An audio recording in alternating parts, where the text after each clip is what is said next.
guys, ito na. Gagawa na ako ng sisig. Pork sisig. Tama ba?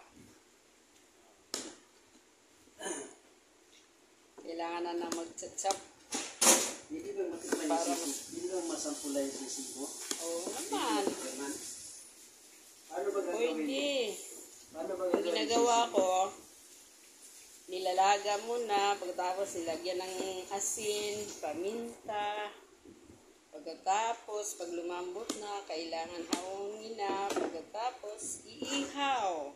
Anong mga lamas ang kailangan? Bawang.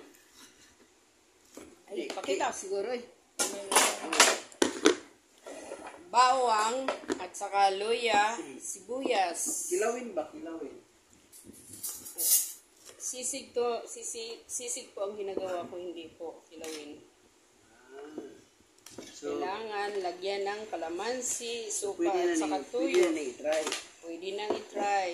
Muna siya. Kailangan siya. Pagkatapos, iluto mo pa ang sibuyas at saka bawang luya para mas masarap. Pagkatapos, ilagay si sisig. Ito yung niya. I-try natin kung masarap ba. Ilagay mo na yung tuyo at saka yung suka, kalamansi.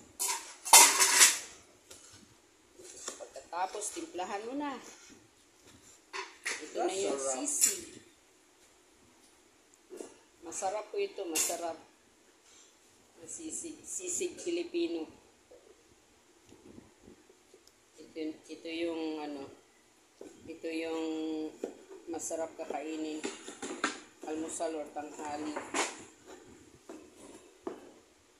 Tapos, i-chop mo ng depende sa gusto mong laki ng pagkahiwa.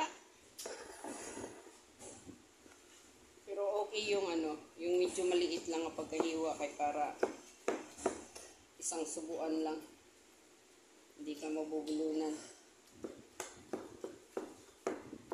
Kailangan lang pagtiyagaan mag-chop para mas masarap.